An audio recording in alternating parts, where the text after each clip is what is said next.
इतने सारे लोग मंच पर बैठे हैं और इस काम के लिए वो रात दिन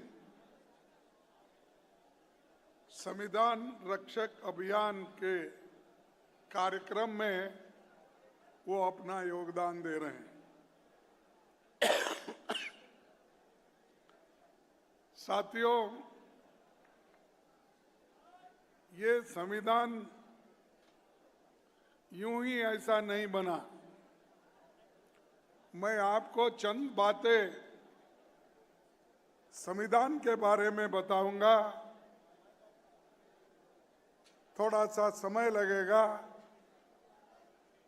इसीलिए पहले तो हम जानना पड़ेगा कितनी मेहनत संविधान बनाने के लिए, तैयार करने के लिए कांग्रेस पार्टी ने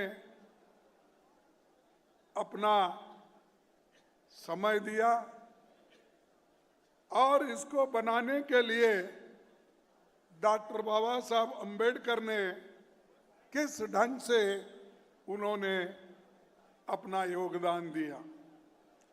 ये समझना इसलिए जरूरी है कि बहुत से लोग ये समझते हैं कि संविधान बड़े आसानी से बना है। संविधान आसानी से नहीं बना। संविधान एक कॉन्स्टिट्यूंट असेंबली में जो लोग थे वो रात दिन चर्चा करके हर क्लॉज बाय क्लॉज उसके ऊपर चर्चा करने के बाद बाबा साहब अम्बेडकर हर क्लॉज का उत्तर देते गए, तब ये संविधान अच्छा बना। लेकिन इतने अच्छे बनने के बाद चंद लोग संविधान की तारीफ तो करते हैं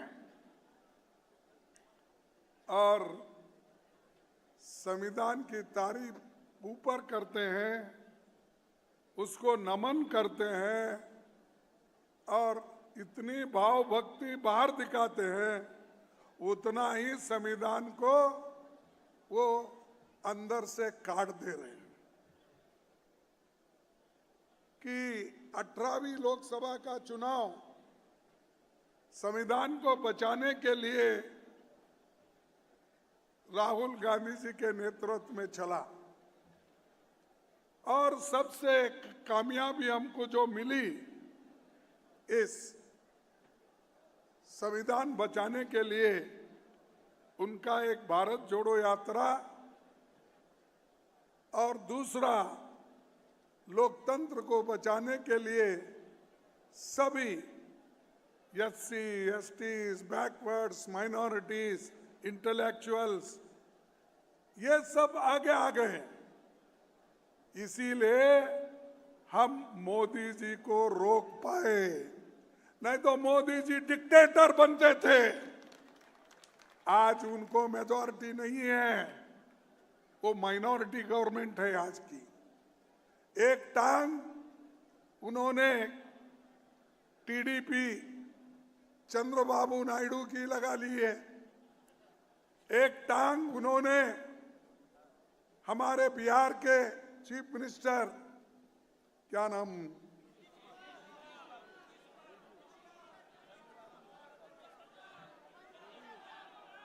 तो उनकी टांग लगा लिए है। ये दोनों टांग लगा लेके चल रहे हैं मोदी जी। उसमें से एक टांग कोई खींच लिया तो एक गिर जाते हैं, सरकार गिर जाती है। और मैं आप सबको बधाई देता हूं कि आप लोगों ने मिलकर डट के मुकाबला किया, इसीलिए मोदी की सरकार अपने पैर पे खड़े होके नहीं बनी। ये बहुत बड़ा देन इस देश के लोगों का है। अगर उनको 300 पार, 400 पार ये जो कहते थे, अरे भाई 400 तो छोड़ो, आपको कुल मिले हैं 240। अगर हमारे लोग और थोड़ा धक्का लगा देते तो उन्होंने 200 के नीचे ही आते थे और आज सरकार नहीं बनती थी। लेकिन ये लोग हमको डराते हैं। जिनको संविधान का फायदा हुआ, जिनको संविधान से सब कुछ मिला, वो लोग हमको ये कहते हैं सब कुछ हमने बनाया, और सुबह शाम तक देश का काम करने का छोड़ के ये गांधी फैमिली, वो गांधी फैमिली के कोई लोग 1989 से कोई चीफ मिनिस्टर बना, कोई प्रधानमंत्री बना, कोई मिनिस्टर बना, कुछ भी नहीं, फिर भी उनको गालियां देते। ये कमजोरी बीजेपी की है, ये कमजोरी मोदी की है। उनके पास वो इतना डरते हैं गांधी का नाम लेते ही, क्योंकि राहुल गांधी जी जो है वो बोलते हैं। इसीलिए आज और एक डर उनमें पैदा हुआ, वो है जातीय जनगणना। जाति जनगणना अगर हुआ तो सब लोग अपना अपना हिस्सा मांगेंगे, तब मोदी जी परेशान होके फिर अहमदाबाद चले जाएंगे।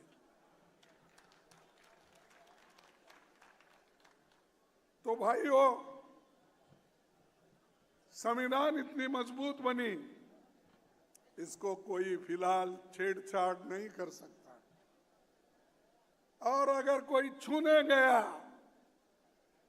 तो निश्चित रूप से वो कहीं अधिकार में भी नहीं रहेंगे, वो लोगों से दूर हो जाएंगे।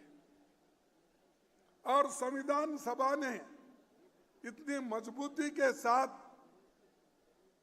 ये संविधान बनाई, जिसमें स्वतंत्रता, समानता, न्याय, मानवीय गरिमा, लोकतंत्र के मूल्य है। वे आजादी के लड़ाई में लड़ रहे थे। आज जो संविधान कमजोर कर रहे हैं, इनके पुरखे अंग्रेजी पुलिस के इन्फॉर्मर थे। ये लड़ाई तो नहीं लड़े, आजादी की लड़ाई नहीं लड़े, ये सिर्फ सरकारी नौकरी ढूंढते हुए फिर रहे थे। सब वही ठीक है भाई, मैं मेरी भाषा में बोल रहा हूं, तुम तुम्हारी भाषा में बोल रहे, तो फिर रहे थे। कोई क्लर्क की नौकरी ढूंढ रहा था, कोई पुलिस की नौकरी ढूंढ रहा था, चंद लोग आर्मी में जाकर वहां पर वो लोग ब्रिटिश को मदद करना चाहते थे। तो इनका काम सिर्फ ब्रिटिश को मदद करना था और कांग्रेस के लोगों को देश के आजादी के लिए लड़ते हुए रास्ते पे उतरे थे। यह हमारा देन है, यह हम आजादी के लिए लड़े और आजादी हासिल की। और जो आदमी आजादी के लिए लड़ा, उसके ऊपर गोली चलाने वाले कौन है? महात्मा गांधी जी के सीने में गोली मारने वाले लोग कौन हैं? अरे ये लोग, और ये लोग बोलते हैं कि संविधान को नमन करते हैं और हमने आजादी, एकता, क्या क्या की भाषा बोलते हैं। अरे भाई, अगर आप सही देश में एकता चाहते हैं तो आप मिल के काम करो, प्रेम से काम करो, नफरत छोड़ो। जैसा कि राहुल जी ने कहा था कि नफरत के बाजार में मोहब्बत की दुकान, अरे वो करो। लेकिन मोदी जी हमेशा नफरत फैलाने की बात करते हैं। और दूसरों को कहते हैं कि कांग्रेस वाले ये नफरत फैलाते हैं, कांग्रेस वाले एकता नहीं चाहते। अरे हम तो देश को एक बनाने के लिए ही संविधान बनाया, सबको समान हक देने के लिए एक संविधान बनाया। एक जमाने में ये लोग अपना स्त्रियों को, महिलाओं को वोटिंग अधिकार देना नहीं चाहते थे। और आप अगर मनुस्मृति पढ़ेंगे उसमें शूद्र और महिला को कोई अधिकार नहीं था। और बोलते थे अरे वो तो तांडन के अवतारी है, क्या है ऐसा, ये बोलते थे, उनको नहीं देते थे। लेकिन संविधान महिलाओं को अधिकार दिया, 18 साल के ऊपर के बच्चों को अधिकार दिया और सब लोगों को अडल्ट फ्रेंचाइज का हक देकर आज इस देश का आजादी और देश का जो आज ये बना, सरकार बना है, इस तत्वों के ऊपर बना है, सबको साथ लेके बना है। इनके स्लोगन सिर्फ 2 है, सबका साथ, सबका विकास, बाकियों का सत्यानाश। हाँ, क्योंकि अरे महिलाओं को वोट हम दे रहे हैं और तुम 3000-4000 साल के बाद अगर करते हो उसमें तो कुछ नहीं है, ना शूद्र को नहीं है, ना बैकवर्ड को नहीं है, ना महिला को नहीं है, फिर ये कैसी समानता तुम्हारी थी। और जब मैं पार्लियामेंट में बहुत सी बातें सुनता हूँ और बाहर भी जब सुनता हूँ, समानता की बात करते हैं, देश को एक रखना है, क्या हम तोड़ना चाहते हैं?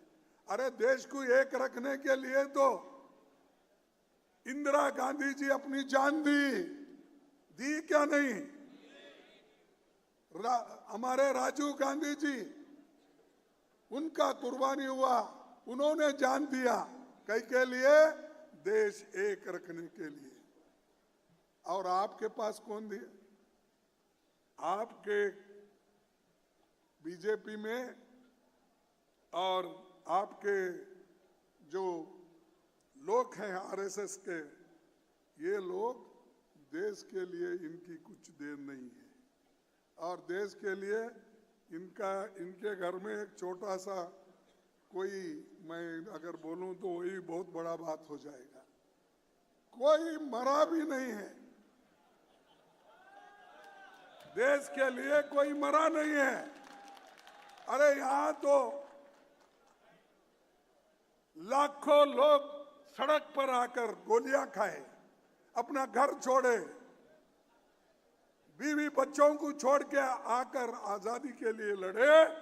और आप जो कुर्सी पे बैठे ना, वो हमारी देन है, हम और हमारे संविधान की।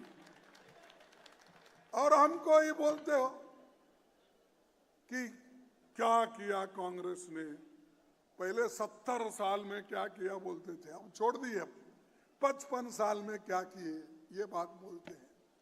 अरे हमने तो बहुत कुछ किया, तुम आए लूट के खा रहे हो, अदानी अंबानी ऐसे लोगों को दे रहे हो।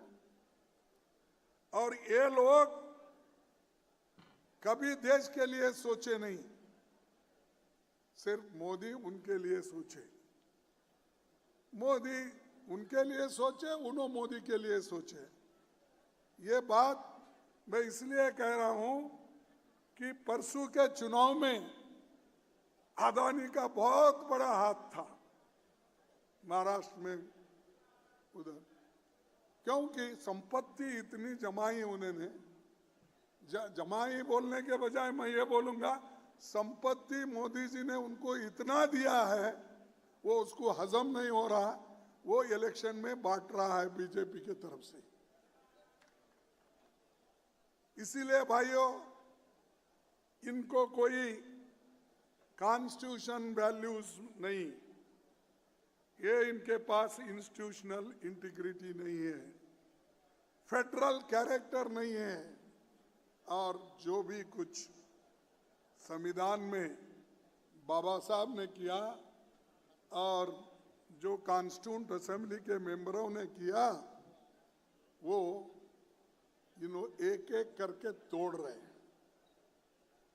मैं एक बात बताता हूं, सब लोग मानते हैं, मैं ये कहने में थोड़े वैचारिक डिफरेंसेस हो सकते हैं, फिर भी उस वक्त डॉक्टर राधाकृष्णन ने एक बात की, क्या की, मैं इसको जरा पढ़ के बता दूं। संविधान को इस महान देश में बसने वाले सभी समुदाय के अधिकारों का सम्मान करना होगा, चाहे हिंदू हो या मुसलमान, राजा हो या किसान।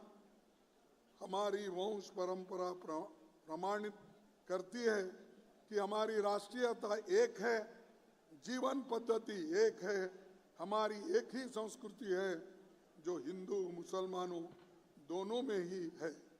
उसी तरह जिस तरह गंगा का जल और हिमालय की बर्फ इस देश में घुली है, सम्राट अशोक ने अपने राज्य को भिन्न भिन्न धर्म और जाति में बटा देखा, तो उन्होंने कहा था अशोक ने कि समवाय एवं साधु का आदेश दिया, यानी एकता ही सर्वोत्तम वस्तु है। ये सम्राट अशोक ने दिया, पटना से लेकर अपने कई देशों अफगानिस्तान तक सब जगह। और ये लोग एक है तो सेफ है, और दूसरा कोई बोलता है कि क्या बोलता है भाई, एक तोड़ना, बटेंगे तो कटेंगे। किसके लिए भाई, कौन बांट रहा है देश? अरे देश के लिए तो हम लोग तैयार हैं, और यहां तो एकता को काटने वाले बांटने वाले आप लोग हो, हम नहीं। हर जगह जाना, ऐसे भड़कीले भाषण करना, लोगों को मिसगाइड करना और धर्म के नाम पर वोट की बात करते हैं। लेकिन हम सिर्फ संविधान की बात करते हैं। संविधान बचा, लोकतंत्र बचा तो सब लोग बचते हैं, सिर्फ आपके कहने से नहीं। और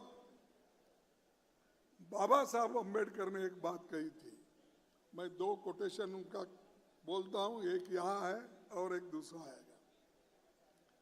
उन्होंने कहा, यदि राजनीतिक दल अपने पंथ को देश के ऊपर रखेंगे तो हमारा स्वतंत्रता एक बार फिर खतरे में पड़ जाएगी। समझे?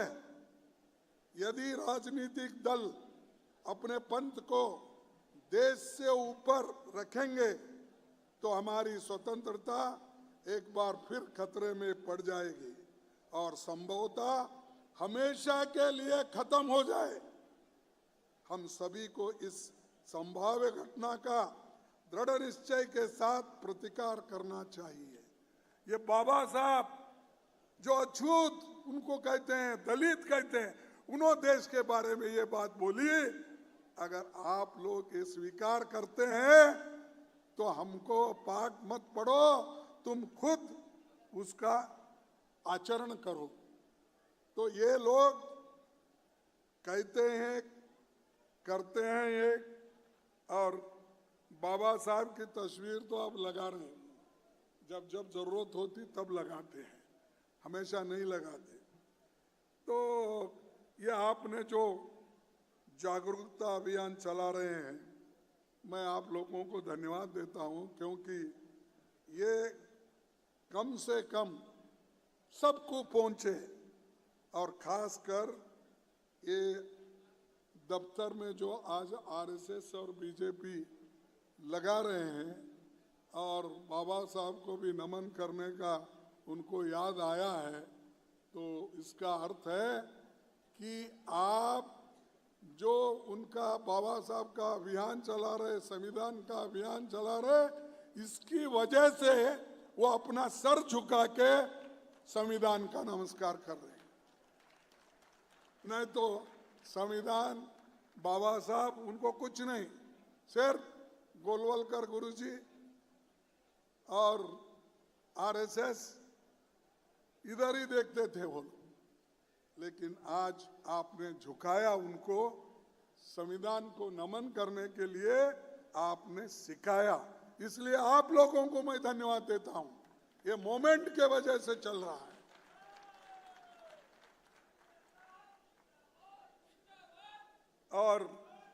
और एक बात, संविधान के बारे में तो वो वहां यहां बोलते हैं, लेकिन जिस वक्त संविधान बनी और संविधान का अडॉप्शन हुआ, उस वक्त क्या कहा आरएसएस ने? संविधान वेस्टर्न सभ्यता के अनुसार है, इसे मनुस्मृति पर आधारित होना चाहिए। फिर एक बार पढ़ो। आरएसएस ने कहा था संविधान वेस्टर्न सभ्यता के अनुसार है, इसे मनुस्मृति पर आधारित होना चाहिए। ये लोग उस वक्त कहे। आज मुझे आजाद ताजुब लगा। मैं किसी भाषा का क्रिटिसाइज नहीं करता, हर भाषा के लिए हम लोग सम्मान करते हैं, लेकिन आज हमको और राहुल गांधी जी के हाथ में संस्कृत का कॉन्स्टिट्यूशन मिला। कॉन्स्टिट्यूशन संस्कृत में बना। अरे भाई, आपका मनुस्मृति तो यह कहता है कि अगर अछूत लोग, गरीब लोग, दलित लोग संस्कृत पढ़े या उसका उच्चारण किए, उनका जीव काटो।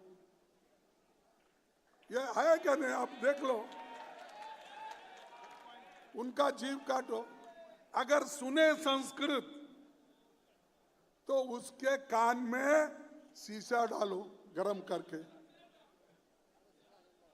अरे ये उसमें लिखा, वो लाके हमको बता रहे।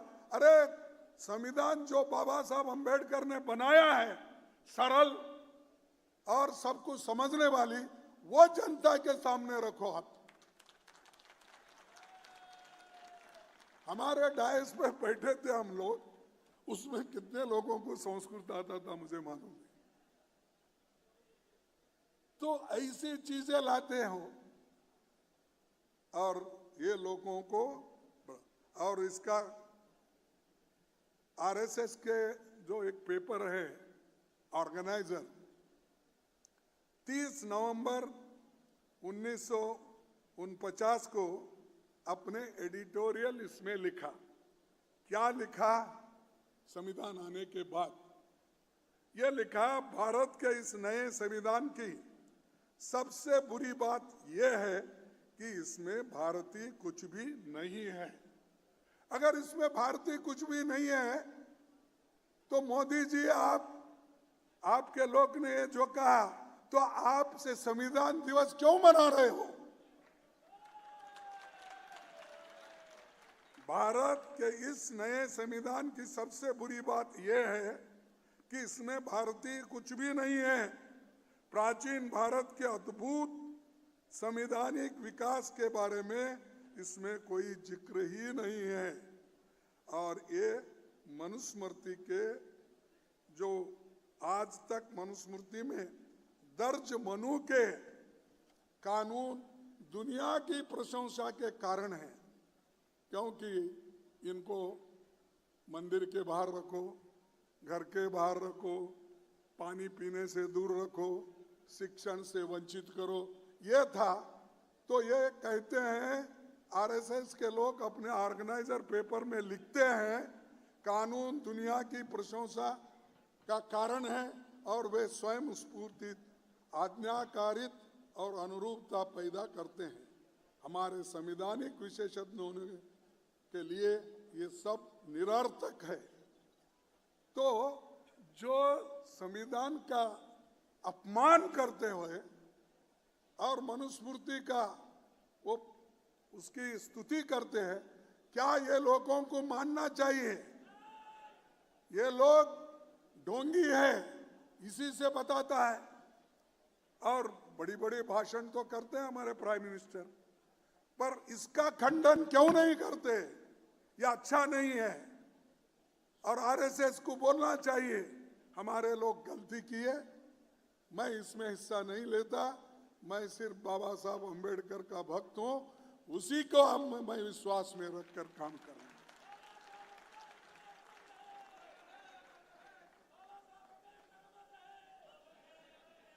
और मैं ये इसलिए बोलना पड़ रहा हमको कि बहुत से आजकल आदिवासी, दलित, पिछड़े उनके पीछे लगे। अरे भाई, छोटा मोटा कोई कंसेशन मिलता होगा, लेकिन अपने स्वाभिमान को बेचकर आप सिर्फ छोटे मोटे कंसेशन को उनके पीछे जाते हो।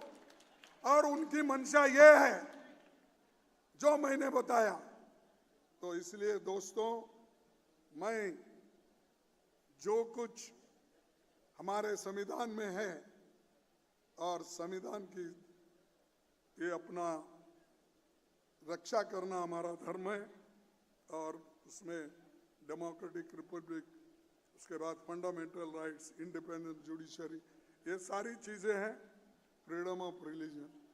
अब यहाँ इनके ज़माने में 11 साल हुआ इनकी सरकार आके, ना फ्रीडम ऑफ स्पीच है, ना फ्रीडम ऑफ रिलीजन है, सिर्फ काटो बाटो की बात ही करते हैं। और अछूतों का तो पूछो मत। कहीं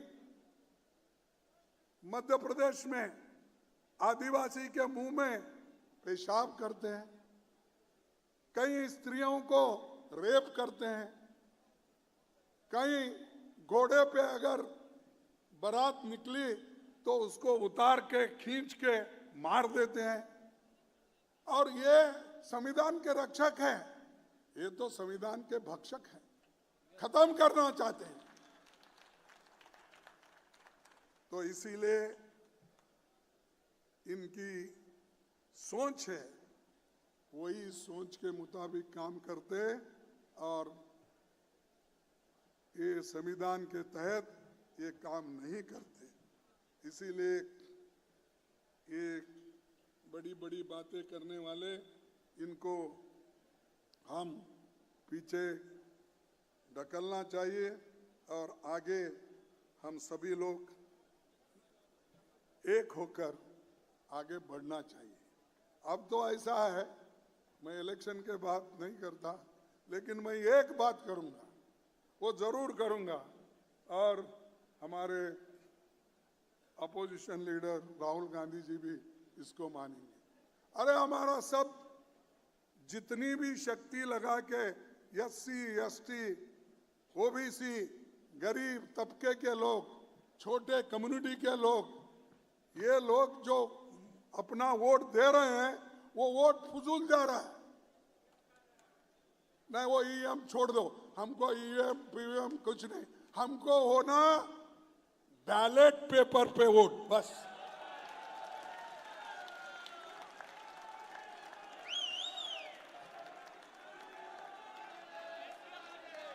उनको वो मशीन उनके घर में तो रख लेने दो, या मोदी साहब के घर में रहने दो, या शाह के घर में रहने दो। अगर किसी गोडाउन में, अहमदाबाद में बहुत से गोडाउन बने हैं, वहां ले जाके रख लेने दो, हमको बस पेपर पे करो। और आपको मालूम होगा उस वक्त तुम्हारी हालत क्या है, कहां खड़े हो, उस वक्त आपको मालूम होगा। तो मैं ये अपने पार्टी के तरफ से एक मुहिम शुरू करना चाहिए, सभी लोगों को कहना चाहिए, सभी पार्टियों को भी हम कहेंगे, और राहुल गांधी जी के नेतृत्व में जैसा भारत जोड़ो यात्रा निकाले, वैसा ही ये पेपर, बैलेट पेपर हमको चाहिए।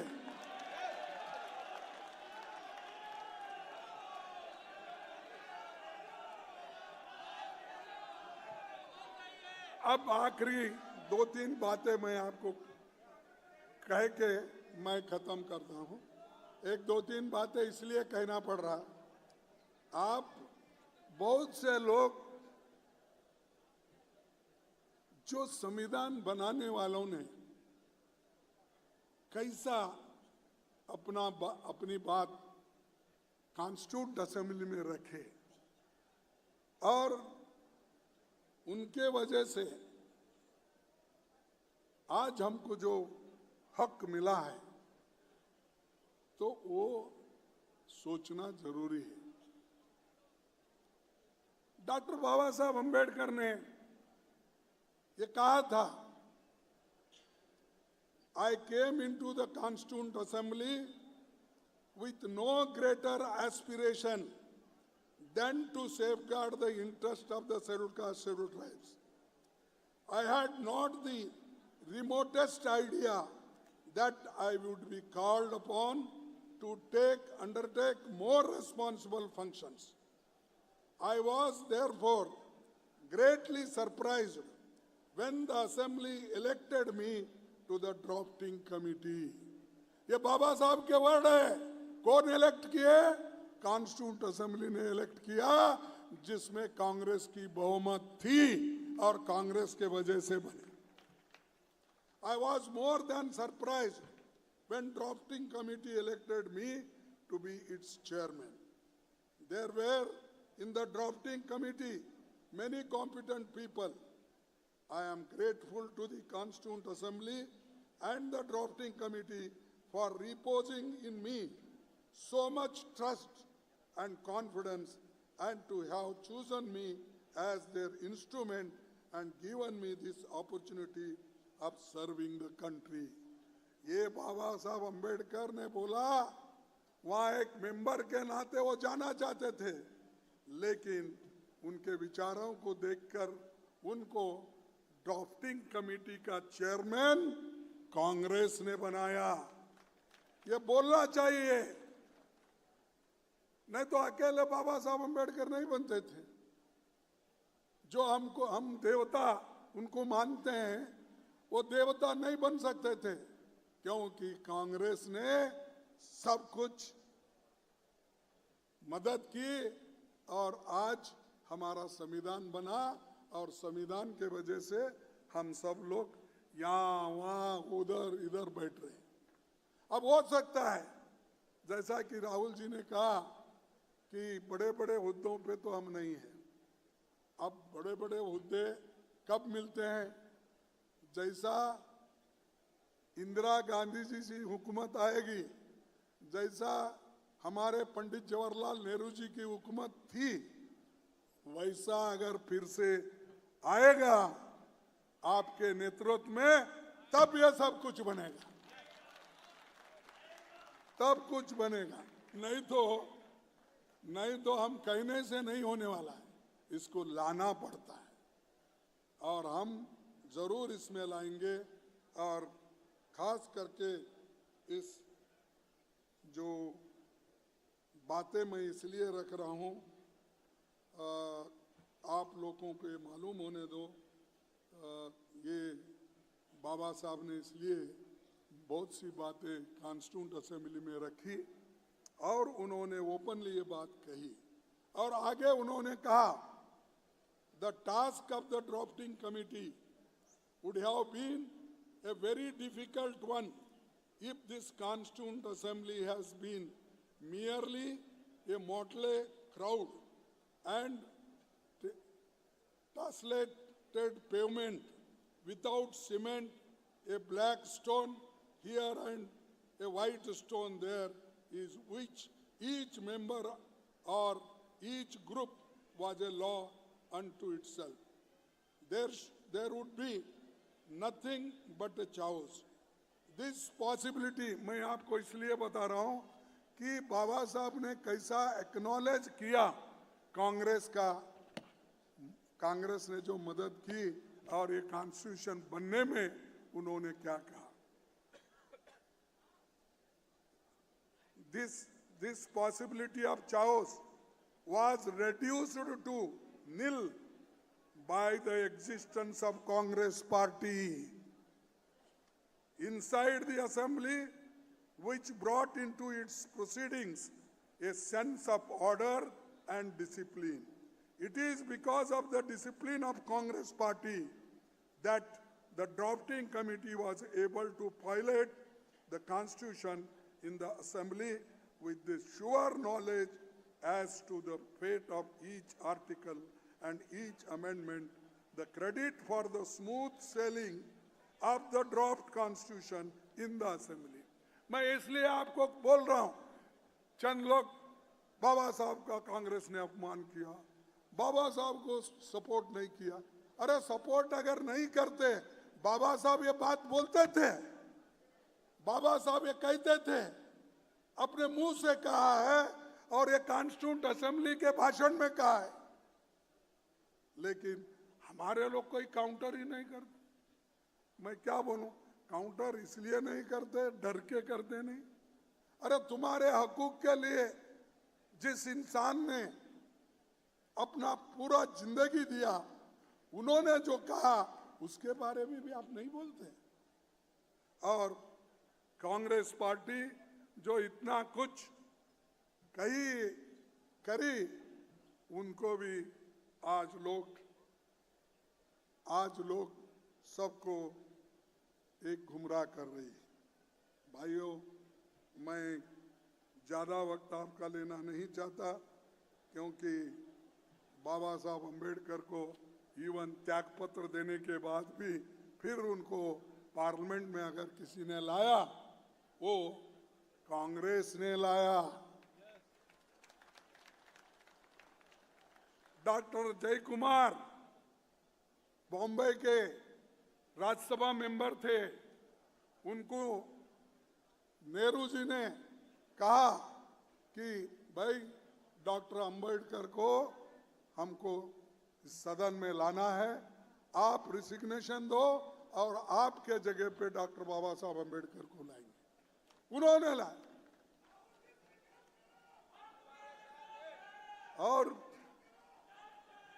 और ये उन्होंने की। और आखिरी बात मैं कहता हूं, अरे भाई बैठो, और एक बात मैं आपसे कहना चाहता हूं लास्ट में। ये बाबा साहब ने ही कहा था, हम 26 जनवरी 1950 को एक विरोधाभास पूर्ण जीवन में प्रवेश करेंगे।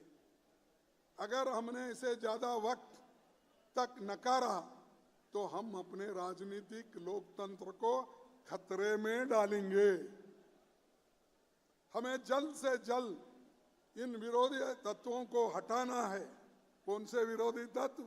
ये मोदी के विरोधी तत्व, ये आरएसएस के विरोधी तत्व, ये बीजेपी के विरोधी तत्व। इसको हटाना है तो जल्द से जल्द संविधान में जो कुछ है उसको हम अनुष्ठान में लाना, तभी इस देश में जो असमानता है वो निकल सकती है।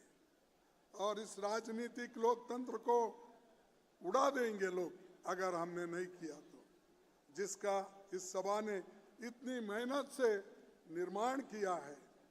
तो मैं आपको ये कहूँगा, ये लोग हमको बोलते हैं कि माइनॉरिटी का वो ये, भाई श्याम प्रसाद मुखर्जी खुद ही मुस्लिम लीग के सरकार में मंत्री रहे। उनके 3 लोग जो मुस्लिम लीग का एक सरकार बना, उसमें भी उनके 3 लोग थे बंगाल। और ये लोग अब हमको बोलते हैं जाति के ऊपर बांटने का। ये कभी नहीं होगा। और यहाँ धर्म के नाम से कोई कटेगा नहीं, कोई बटेगा नहीं। ये हम एक रहेंगे, एक होकर इस देश के हिफाजत के लिए हम लड़ेंगे। इसलिए मैं यही कहूँगा, संविधान अच्छा है, संविधान को सुरक्षित रखना चाहिए। और बाबा साहब खुद पहले भी बोले थे। और उसी के साथ हमारे पंडित जवाहरलाल नेहरू जी, एक बात उन्होंने स्पष्ट किया था क्या किया था? उन्होंने बोला भारत के विभिन्न समूहों, वर्गों और व्यक्तियों के बीच बड़ी असमानता है। ऊंचे तबके के लोगों को और नीचे लोगों में बहुत फर्क है। यदि हमें जनतंत्र स्थापित करना है तो इस फर्क को न केवल पाटना होगा बल्कि उसे बहुत कम करना होगा ताकि लोकतंत्र बचे। ये सारी चीजें हैं, बहुत सी चीजें हैं, लेकिन उतना सब मैं इसी वक्त बोलना नहीं चाहता हूं क्योंकि बहुत देर तक मैं आपका समय लिया। माफ़ी चाहता हूं और राहुल जी को भी मैं थोड़ा सताया क्योंकि इतने देर तक भाषण करके उन काम में ये था। लेकिन मैं इतना ही कहूँगा कि आप सब लोग मिलके काम करो। मैं 2 स्लोगन दूंगा आपको। आप ये बोलना चाहिए, मैं बोलूँगा आवाज़ दो, तुम कहना हम एक है। आवाज़ दो, आवाज़ दो।